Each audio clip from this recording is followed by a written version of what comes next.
Chapter 6. The Face at the Window. One Sunday, soon afterwards, Mr. Utterson was walking with his friend Enfield, when they happened to pass through the narrow side street again. Enfield pointed to the mysterious door. "Well," he said, "that story's finished. We shall never see Mr. Hyde again." "I hope you're right," said the lawyer. "Did I tell you? I once saw Hyde too, and had the same strong feelings of dislike for him as you did. What an evil man!" "I agree," said his friend.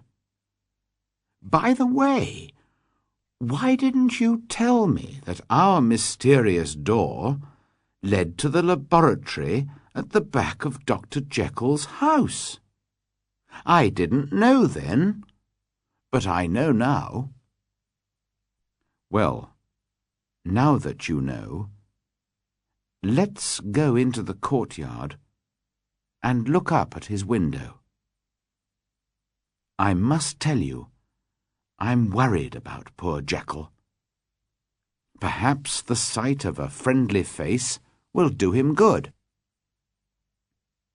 Overhead, the evening sky was bright, but the courtyard was cool and dark.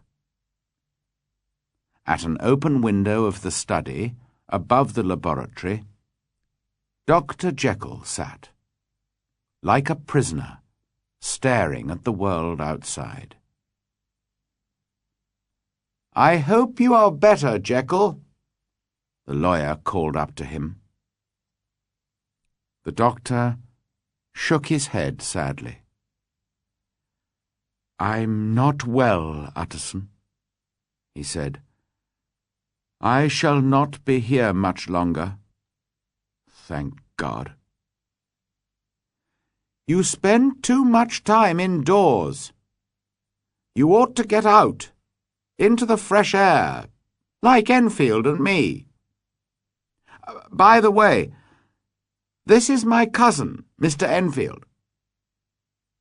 Come now, get your hat and join us for a quick walk." "You're very kind," said the doctor, "but no, it's quite impossible. I would like to invite you and Mr. Enfield inside, but the place is not very tidy."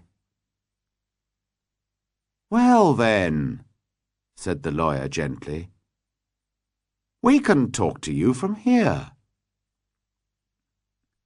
"That's an excellent idea," began the doctor with a smile.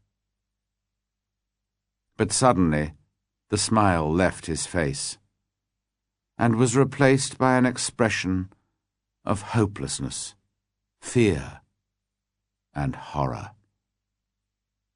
The two men below saw it, but only for a second, as the window was shut with a bang.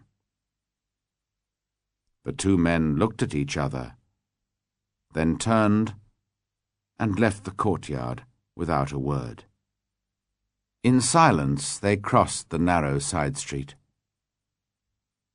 They did not speak until they came out into a busy, noisy street. Then Mr. Utterson at last turned and looked at his companion, whose face was as pale as his own. The expression on Dr. Jekyll's face had upset them both deeply. "God help him," whispered Mr. Utterson. "God help the poor man." But Mr. Enfield only nodded his head very seriously and walked on without a word.